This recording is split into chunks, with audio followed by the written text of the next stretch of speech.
이곳은 요즘 한창 관심을 받고 있는 자유롭게 이동이 가능한 집. 일명 바퀴 달린 집이 만들어지는 공장입니다. 실제로 이동하는 모델이기 때문에 튼튼하게 견고하게 버틸 수 있도록 좀 내부적으로 골조적으로나 뭐 횡이나 이런 틀어짐이 없게끔 제작하는 데 신경을 굉장히 많이 쓰고 있고, 그러면서도 얘가 움직이면은 또 무거우면 또 움직이기가 힘들잖아요. 경량화에 대해서도 좀 신경을 많이 쓰고 있는 제품입니다. 바퀴 달린 집, 즉 이동을 하는 집의 가장 중요한 포인트는 무게입니다. 별도의 차량에 연결해 움직이는 구조로 집의 무게가 무거우면 이동에 문제가 생길 수 있습니다. 보통의 타이니하우스 무게가 최소 5톤에서 6톤 정도라면 바퀴 달린 집은 2톤에서 3톤. 그래서 제작 과정부터 무게를 줄이는 것에 초점을 맞춰 만들어집니다. 내장재로 사용하는 이 버드나무 합판도 다른 합판과는 차이가 있다고 합니다. 굉장히 가벼워요. 가볍고 내구성도 좋고 그렇기 때문에 그것 때문에 이걸 쓰고 또 화학 약품, 그러니까 본드가 많이 첨예화되지 않았어요. 그래서 친환경적인 제품이기 때문에 이 제품을 쓰는 겁니다. 오전 일찍부터 여러 명의 작업자가 꽤 오랜 시간 지붕을 만드는 작업에 매진 중입니다. 그런데 이번엔 어떤 작업을 하는 것일까요? 검은색, 올록볼록한 시트를 길이에 맞게 절단하더니 지붕 윗부분에 단단히 고정합니다. 비가 오는 경우에는 이게 이제 이렇게 소리가 나니까 한번 방음 효과로 잡아주는 역할도 하고요. 그다음에 이제 이게 공기층 형성이 돼가지고 직접적인 복사열을 막아주는 역할로 해서 잔열 효과도.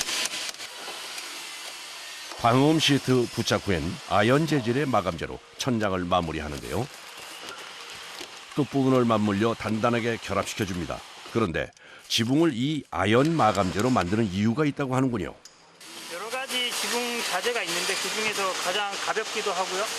그리고 이제 저희가 이제 로드형이다 보니까 바람을 탔을 때 다른 제품 같은 경우는 날아갈 수도 있는데 이거는 이제 서로 결합하는 방식이다 보니까 날아가지도 않고요.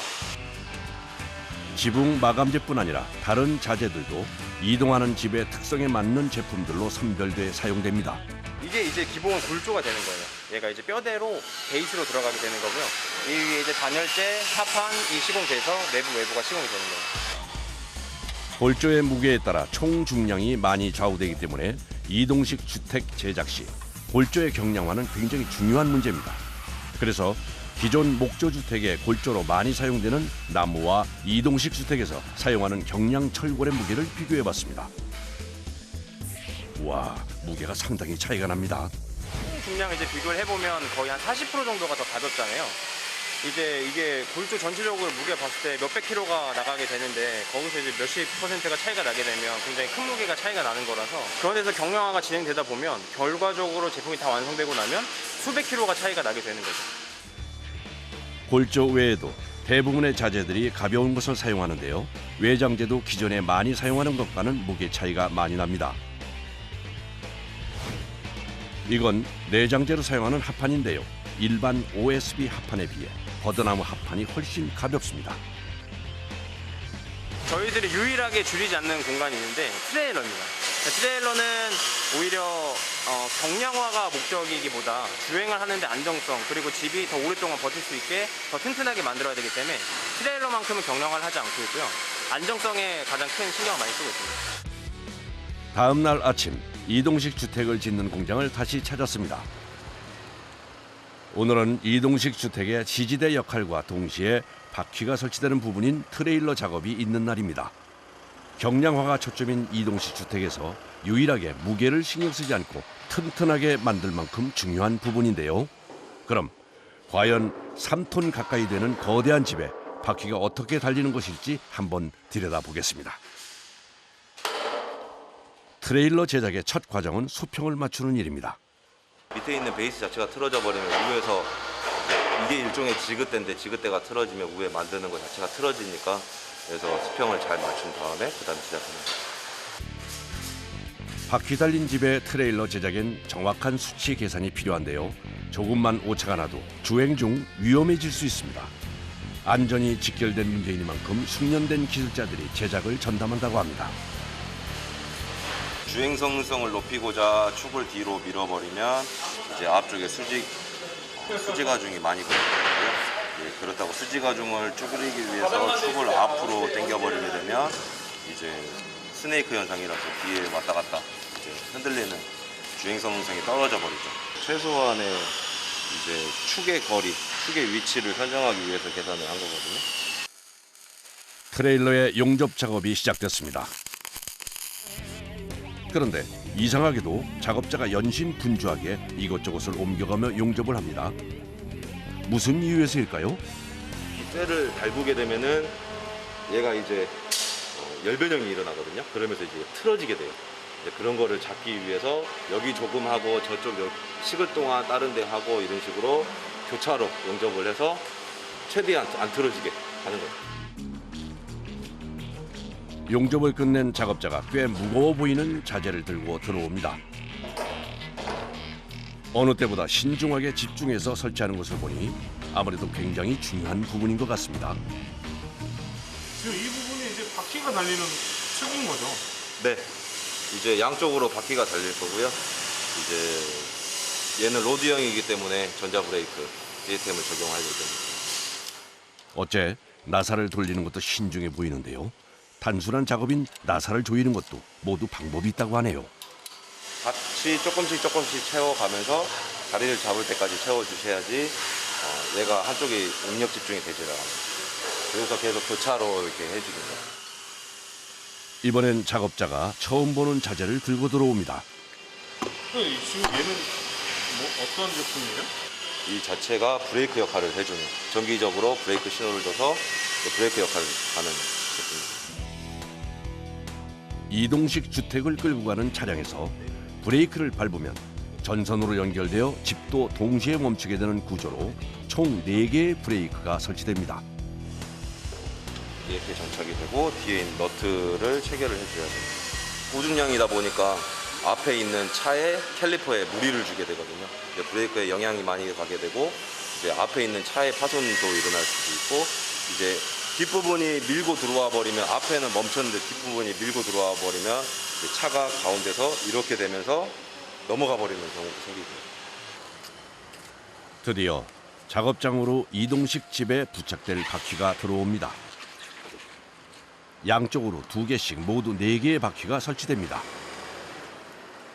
hand스프링이나 브레이크 드럼이나 이 축 자체가 버티는 무게보다 타이어의 하중, 이 개당 하중이 850kg을 버티는 거죠. 나머지 이제 축이나 드럼 같은 경우는 더 높게 버틸 수가 있고요. 본격적으로 이동식 주택에 바퀴를 부착하는 작업이 시작됐습니다. 작업자가 신주 단지 모시듯 조심스럽게 집체를 크레인으로 들어 올립니다. 무게만 해도 3톤. 혹시 균형이 안 맞으면 떨어뜨릴 수도 있습니다. 그렇게 되면 지금까지 공들여 힘들게 만든 집이 파손될 수도 있어 작업자들 모두 초긴장 상태입니다. 스톱. 뒤가 안 맞는 것 같다. 다시 가면 뒤에 다시 내려봐요. 이게 까딱 잘못하면은 제품에 데미지를 입을 수 있기 때문에 항상 조심해야 돼요. 바퀴 부착을 위해 집을 들어 올리는 간단한 일도 쉽지 않습니다. 드디어 집이 공중에 고정되고 설치를 위해 바퀴가 밑으로 들어갑니다. 그리고는 작업자가 바퀴를 부착할 정확한 위치 확인을 합니다. 이 뒷축을 중심으로 계산을 하는 거니까요. 원래 그렇게 정착을 하는 건가요? 앞쪽에가 무게가 있어야 차가 이렇게 축이 흔들리지 않으니까 가면서. 이제 바퀴 부착을 위해 적당한 위치로 집의 높이를 조정합니다.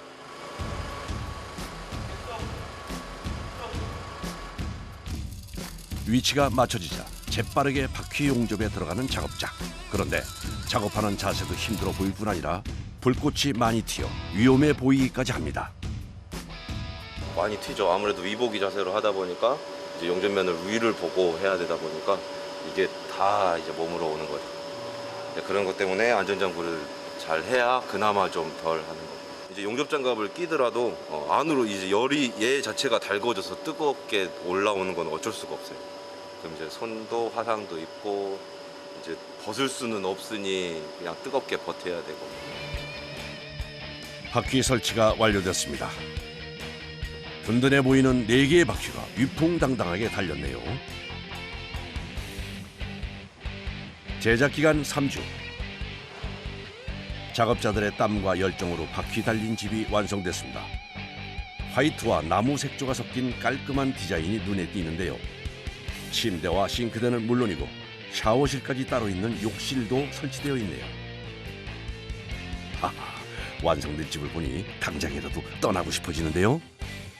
이동을 하는 제품이다 보니까 보시면 줄눈 같은 경우는 전부 다 실리콘으로 들어가 있어요. 일반 줄눈을 하게 되면 깨질 가능성이 있기 때문에 저희들이 줄눈 같은 경우도 웬만하면 실리콘 작업을 거의 다 하고 있고, 줄눈을 넣게 되면 탄성 줄눈이나 좀 특별하게 줄눈을 넣어 시공을 하고 있고, 이런 좀 하나하나 신경 쓰는 부분들이 많죠. 일반 집보다는 아무래도 세세하게 신경 써서 제작을 해야 되는 부분이 많아요. 마무리는 후미 등과 같은 자동차 전등을 설치하는 작업. 전등 설치가 마무리되면 곧바로 전기 배선 작업까지 진행됩니다. 집에 왜 전등을 다는지 궁금하실 수도 있는데요. 도로 운행을 하려면 차량용 등 설치는 물론 자동차 안전 검사까지 완료해야 합니다. 칸만 아무렇게나 연결을 해서도 안 되고, 같이 뭐 좌측이면 좌측, 우측이면 우측, 뭐 후진이면 후진 이렇게 나눠서 다 들어오게끔 설치를 해야 되는 거기 때문에 좀 어렵고요. 공장 안으로 이동식 주택을 옮길 차량이 들어옵니다. 브레이크 확인. 좌측 깜빡이, 좌측 깜빡이 확인. 우측 깜빡이, 깜빡이 확인. 후진. 목표 확인됐습니다. 이제 만약에 저희가 테스트기에다 물려가지고 테스트를 하더라도 차에다 물렸을 때 또 안 될 수도 있기 때문에 차가 이상인지 트레일러가 이상인지 먼저 확인부터 해야 됩니다. 이제 이동식 주택을 고정하고 있던 거치대를 올립니다. 그리고 자동차와 집 사이에 연결기를 설치하고 양쪽을 안전하게 결합합니다.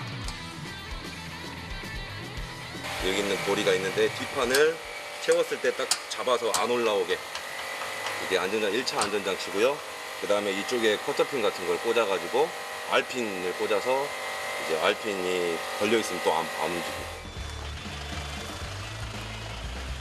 이동식 주택을 연결한 자동차가 공장을 나섭니다. 자동차 안전 검사를 받기 전 주택에 문제가 없는지 마지막 확인을 하기 위해서인데요. 실제로 도로 주행을 하면서 주택의 상태를 확인합니다. 한 곳에 고정해 놓는 집이 아니라 이동을 해야 해서 주행하며 확인하는 안전 점검이 꼭 필요하다고 하네요. 이제 무게가 어떻게 되느냐에 따라서 이게 사실은 주행 질감이라던가 안정성이라던가 이런 게 전혀 완벽하게 달라지거든요. 이동식 주택은 소형 견인차로 분류돼 있어 총 중량이 3.5톤 이하여야 합니다. 화물용 차량 무게를 측정하는 저울인 개근대에 올라가는데요. 과연 무게가 얼마나 될까요? 2250kg. 3톤이 안 되니 안전검사엔 문제가 없을 것 같습니다. 이제 누군가의 휴식을 위해 달릴 준비가 완료됐습니다. 사람들이 타이니하우스에 대해서 좀 더 많이 알아서 이런 새로운 방식의 주거 생활도 있구나. 좀 주거 생활 문화 자체를 좀 변화시킬 수 있을 정도까지 이 타이니하우스 문화를 발전시키고 싶어요.